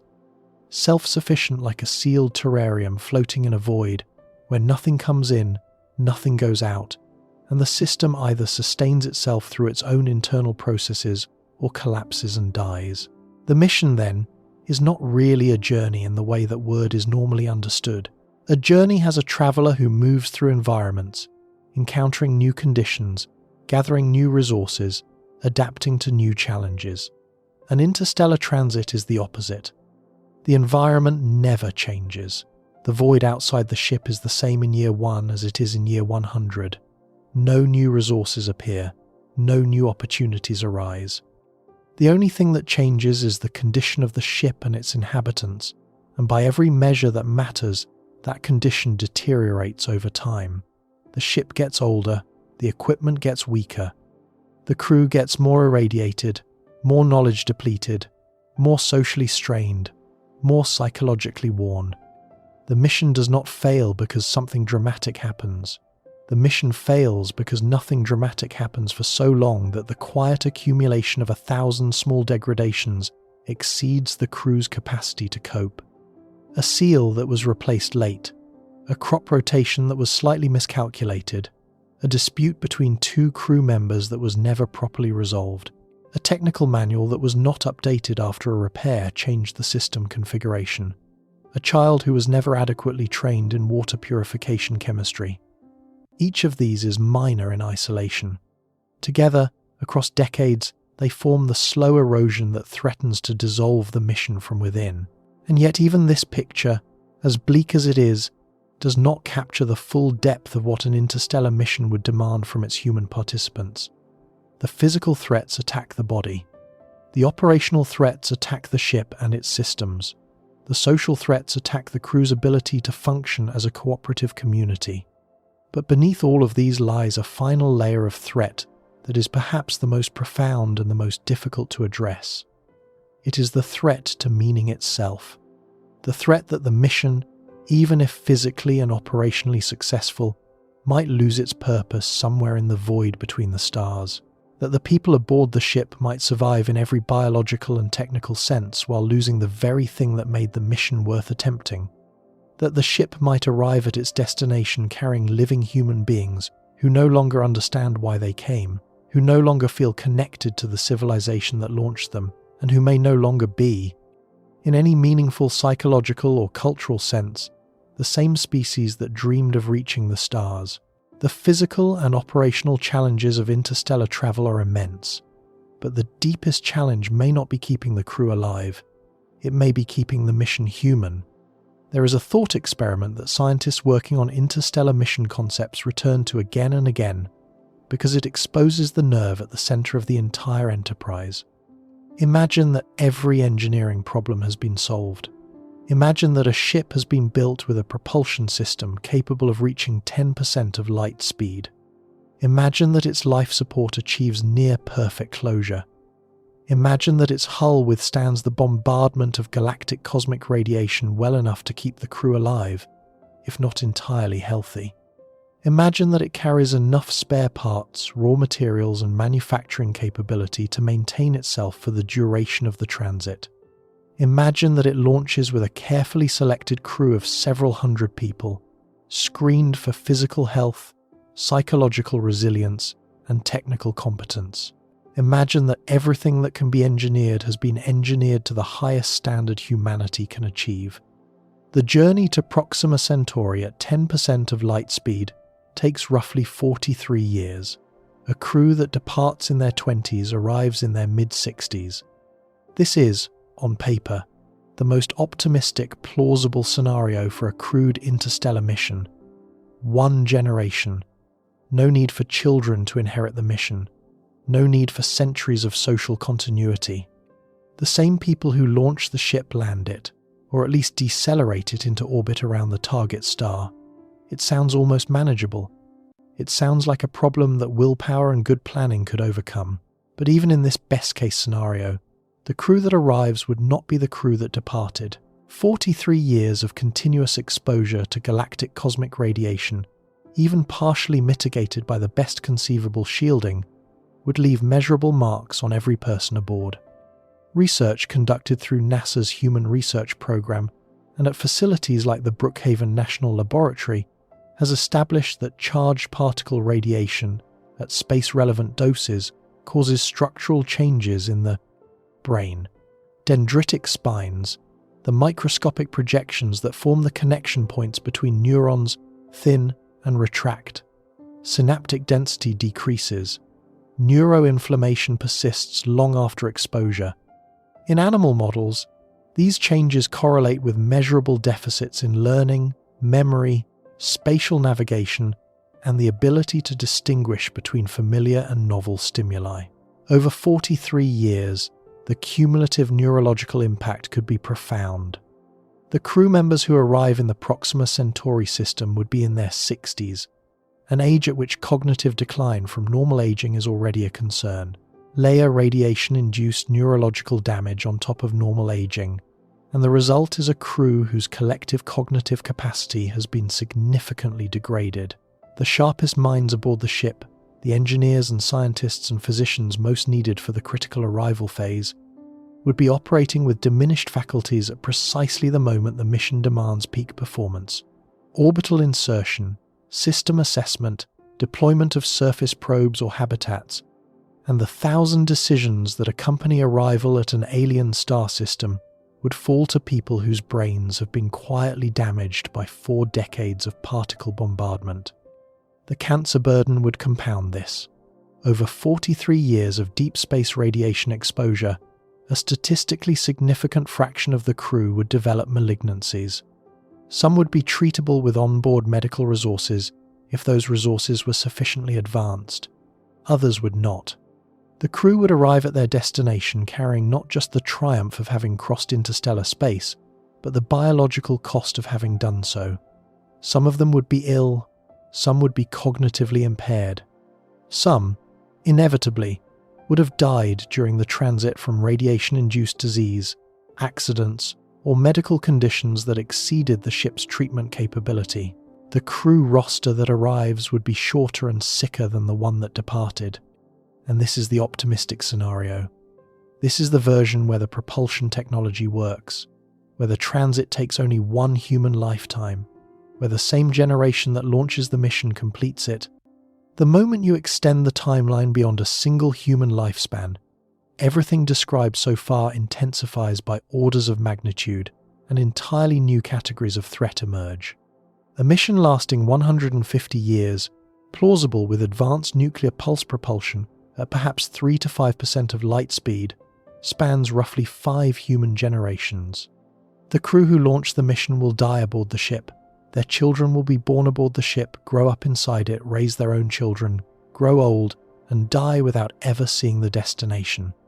The third generation will know Earth only through recordings and educational materials. The fourth generation will find those recordings historical rather than personal.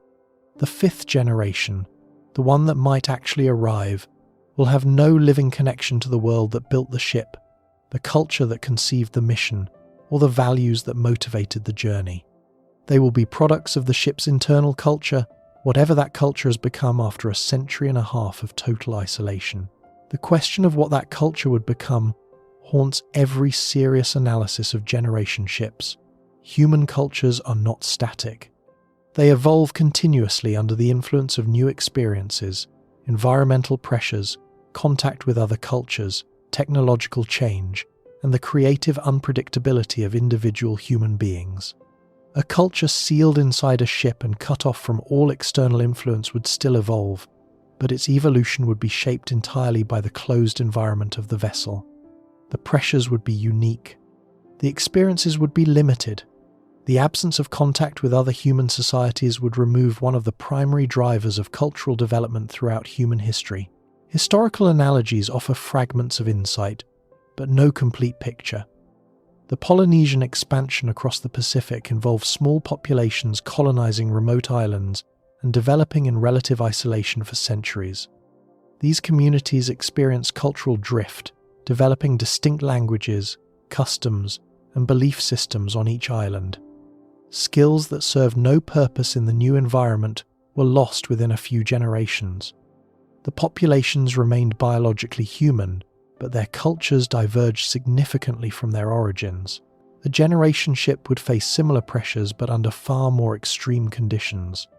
The population would be smaller, the environment more constrained, and the isolation more complete than any island settlement in human history. The crew would have no ocean to fish, no soil to farm in the traditional sense, no weather to adapt to, no landscape to explore. Their entire physical world would be the interior of a machine. The rhythms of their lives would be dictated not by seasons or tides, but by maintenance schedules and crop lighting cycles. Their social world would consist of the same few hundred or few thousand people, the same faces, the same families, generation after generation, with no immigration, no emigration, and no new perspectives arriving from outside. Under these conditions, cultural drift would be inevitable. The language spoken aboard the ship after 150 years might differ substantially from the language spoken at launch. Technical terminology might persist in formalized contexts but diverge in everyday usage. Stories about Earth, initially drawn from personal memory and documentary records, would gradually transform into something closer to mythology. The factual content might be preserved in databases, but the emotional resonance, the lived understanding of what it meant to stand on a planet with open sky and wind and rain, would fade with each generation that had never experienced those things. Earth would become an abstraction, a place from the stories, real in the way that ancient Troy is real to modern Greeks, but not real in the way that home is real. This abstraction of origin creates a profound motivational crisis. The mission was conceived by people who lived on Earth and wanted to reach another star. Their motivation was rooted in their identity as members of an Earth-based civilization with specific scientific ambitions, survival imperatives, or exploratory drives. The people born aboard the ship 100 years into the mission do not share this identity. They are not citizens of Earth. They have never seen Earth. Earth is a place their great-grandparents came from, and it has no more emotional claim on them than the ancestral homeland of any diaspora community that has lived elsewhere for generations. The mission's purpose, reaching a destination star, was defined by people whose values and priorities may bear little resemblance to those of the current crew. Why should the fifth generation care about reaching Proxima Centauri? The answer is not obvious. They did not choose the mission. They cannot return to Earth. They have spent their entire lives aboard the ship, and the ship is the only home they have ever known. Arriving at the destination means confronting an alien environment, possibly descending to a planetary surface they have never trained for, adapting to conditions that their ship-adapted bodies and culture are unprepared to handle. For them, the mission's completion might not represent triumph. It might represent disruption, the destruction of the only world they have ever known in exchange for a promise made by strangers who have been dead for a century. This is not a hypothetical objection. It is a structural feature of any generation ship mission lasting more than one human lifespan. The people who design and launch the mission are not the people who must complete it. The goals, values, and motivations of the launching generation cannot be imposed on subsequent generations with any guarantee that they will be accepted. You can educate children about the mission's purpose. You can build cultural rituals around the destination star. You can encode the mission objectives into the ship's governance structure. But you cannot force unborn people to care about a goal they did not choose. And the history of human societies suggests that values imposed from above without organic buy-in tend to erode, mutate, or provoke resistance over generational timescales. Several proposed solutions to the duration problem attempt to bypass the generation ship challenge entirely. Suspended animation, sometimes called cryogenic sleep, is the most frequently invoked. The idea is elegant. Place the crew in a state of biological suspension for the duration of the transit. They do not age. They do not consume resources. They do not experience psychological strain or social conflict. They wake up at the destination as if only hours had passed. The generation ship problem vanishes. The idea is also entirely fictional at the current state of biological science. No mammal has ever been successfully cryopreserved and revived. The fundamental challenge is ice crystal formation. When biological tissue freezes, water inside and between cells forms ice crystals that rupture cell membranes and destroy tissue structure. Cryoprotectant chemicals can reduce ice formation and vitrification, a process that cools tissue so rapidly that water solidifies into a glass-like state without forming crystals, has shown promise for preserving small tissue samples and individual organs. But scaling vitrification to an entire human body, maintaining the vitrified state for decades without any degradation, and then successfully rewarming and reviving the person with full neurological and physiological function, remains far beyond demonstrated capability. It is not a technology awaiting refinement. It is a technology awaiting invention, and the biological obstacles are fundamental rather than merely technical. Torpor, a less extreme form of metabolic suppression, has attracted research interest. Some mammals naturally hibernate, and NASA-funded research has explored inducing similar states in humans for weeks or months. But even optimistic projections do not extend beyond months, not decades. The consequences of years-long torpor in humans are entirely unknown, and torpor does not eliminate life support needs, it merely slows resource consumption. The ship must still maintain atmosphere, temperature, and medical monitoring, systems requiring maintenance by someone who is awake. Relativistic time dilation offers another theoretical escape from the duration problem. Einstein's special relativity tells us that time passes more slowly for objects moving at velocities approaching the speed of light. A ship traveling at 90% of light speed would experience time at roughly 44% of the rate experienced on Earth. A journey to a star 40 light-years away would take roughly 44 years in the Earth frame, but feel like only 19 years aboard the ship. At 99% of light speed, the time dilation effect is even more dramatic. But achieving these velocities requires energy inputs that dwarf anything in human engineering capability. The fuel requirements for a relativistic rocket grow exponentially with velocity under the Tsiolkovsky rocket equation. At relativistic speeds, the fuel mass required becomes absurdly larger than any plausible spacecraft. But even if relativistic travel were somehow achievable, it introduces a different and equally disturbing problem. Time dilation is not symmetric. While 19 years pass aboard the ship, 44 years pass on Earth.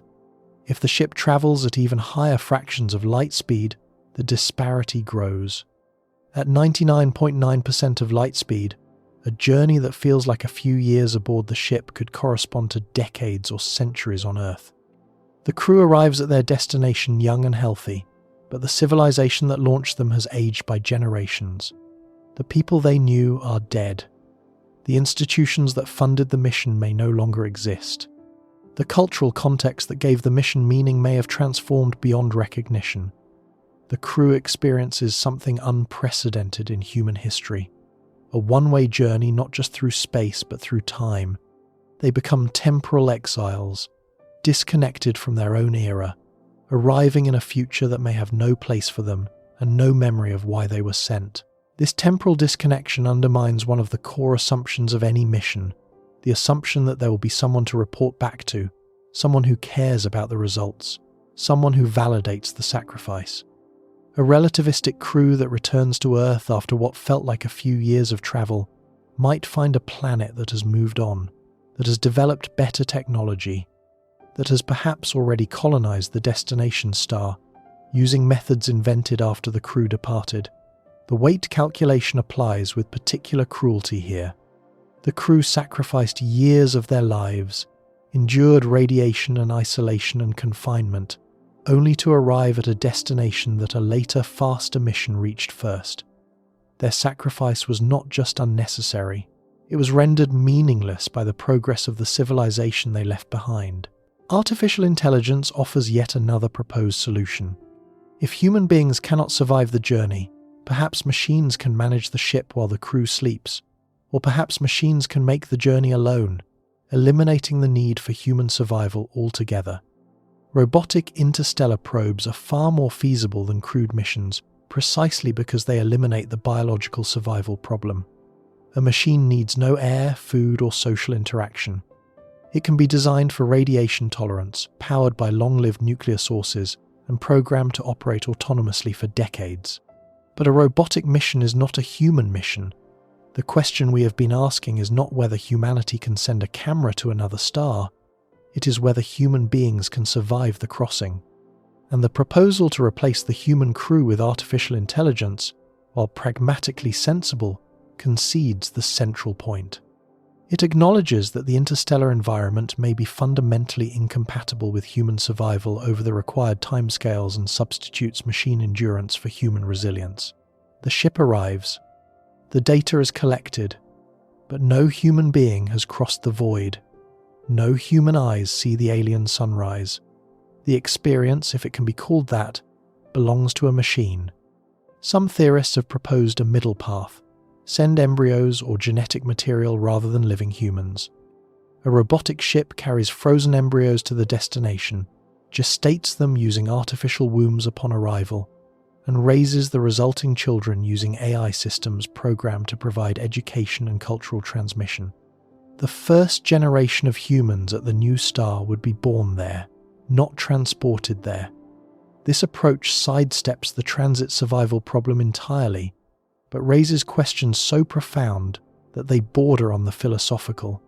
Children raised by machines in an alien environment with no human parents, no human community, no lived cultural tradition, and no personal connection to Earth or to the civilization that created them would be biologically human. They would carry human DNA. Their bodies would function according to human physiology. But would they be human in the fuller sense? The sense that includes shared cultural inheritance, emotional development shaped by human caregivers, social skills learned through human interaction, an identity rooted in belonging to a human community? The answer is genuinely uncertain, and the uncertainty itself reveals something important about what interstellar travel demands. Every proposed solution to the survival problem, cryogenic suspension, relativistic flight, AI management, embryo transport, shares a common feature.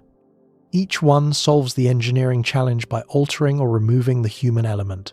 Freeze the humans, speed up time around them, replace them with machines, reduce them to genetic material. The pattern suggests that the interstellar environment is not hostile to spacecraft.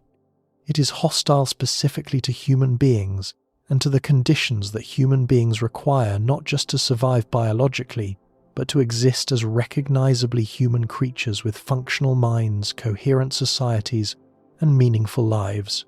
This is the deepest and most unsettling conclusion that emerges from honest analysis of interstellar travel. The problem is not primarily technological. Technology can build ships, generate thrust, recycle air, and shield against some radiation. The problem is that human beings are organisms evolved for a specific environment, Earth's surface, with specific social needs, community and cultural context, and specific psychological requirements: meaning, purpose, variety, and hope.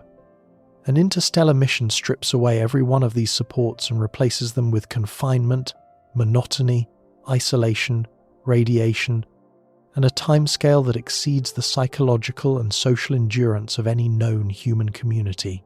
The question is not whether a ship can cross the void.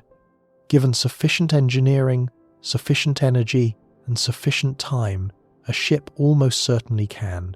The question is whether the people inside the ship can cross the void and emerge on the other side as something we would recognize as a functioning human community with the capability and the desire to do whatever it was the mission was supposed to accomplish. The answer may be no, not because humans are weak or cowardly, but because the interstellar void imposes conditions that human biology, human psychology, and human social organization were never shaped to endure. Our bodies evolved under the radiation shielding of Earth's magnetosphere and atmosphere. Our minds evolved in environments rich with sensory stimulation, social variety, and the constant novelty of a living planet. Our societies evolved in contexts where external pressure, migration, trade, and cultural exchange provided the dynamic inputs needed to sustain cohesion and adaptability. Remove all of these, seal human beings inside a metal shell, subject them to constant radiation, and ask them to maintain technical civilization for longer than most nations last, and you are asking them to become something they have never been, something they may not be capable of becoming. Or perhaps the answer is yes, but only if we are willing to accept that the humans who arrive will be profoundly different from the humans who departed. Perhaps survival across the void requires genetic modification to increase radiation resistance. Perhaps it requires pharmaceutical intervention to manage the psychological effects of permanent confinement. Perhaps it requires social structures so rigid and so foreign to current human norms that the resulting society would be unrecognizable to the people who launched the mission. Perhaps interstellar travel is possible for humans, but only for humans who have been altered to fit the journey, reshaped by necessity into something adapted for the void, rather than for the planet that made them. This possibility carries a strange and melancholy weight. It suggests that the first true interstellar mission may not preserve humanity so much as transform it. The crew that arrives at another star might carry human DNA, speak a language descended from a human language, and trace their ancestry back to Earth. But their psychology, their social structures, their relationship to their own bodies, and their understanding of their place in the universe might be as alien to us as the star they have reached. They would be our descendants in the biological sense. Whether they would be our descendants in any deeper sense is an open question.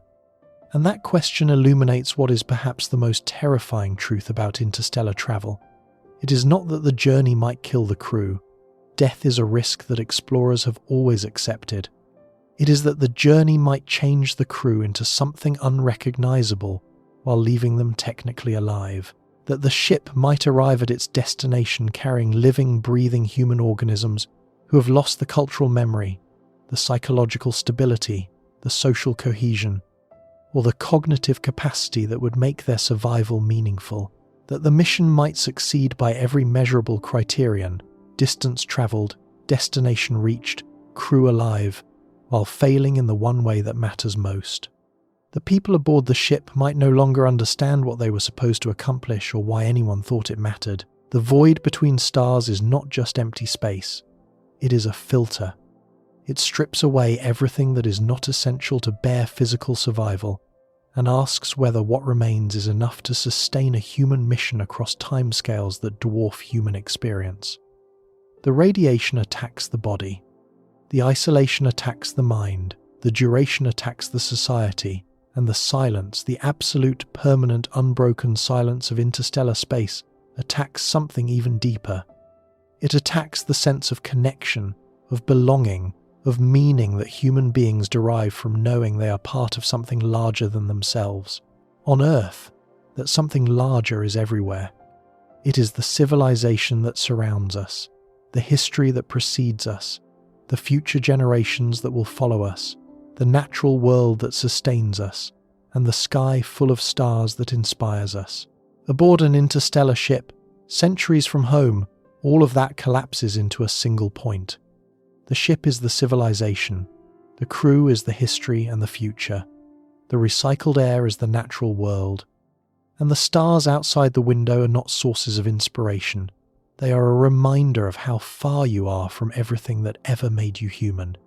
The first real interstellar mission, if it ever launches, will not be a triumph of rocketry or navigation. It will be the most extreme test of human endurance ever conceived.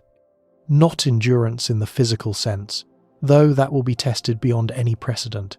Endurance in the fullest sense. The endurance of bodies under radiation. The endurance of minds under isolation. The endurance of societies under confinement. The endurance of purpose under silence, the endurance of meaning across a void so vast that it reduces everything humanity has ever built to a single fragile point of light moving through the darkness. Whether we can pass that test is not a question that engineering alone can answer. It is a question about what human beings are, what we need in order to remain ourselves, and whether the universe permits us to carry those needs across the distances that separate the stars. The void does not care about our ambitions. It does not adjust its radiation for our biology or shorten its distances for our psychology. It simply exists, vast and silent, waiting to see if anything that enters it as human can emerge on the other side still deserving of the name. The ship may fly, the engines may burn, the hull may hold, but inside that hull, in the cramped corridors and recycled air and artificial light of a vessel smaller than a village, a handful of human beings will face the only question that truly matters. Not whether they can reach the stars, but whether they can survive the reaching.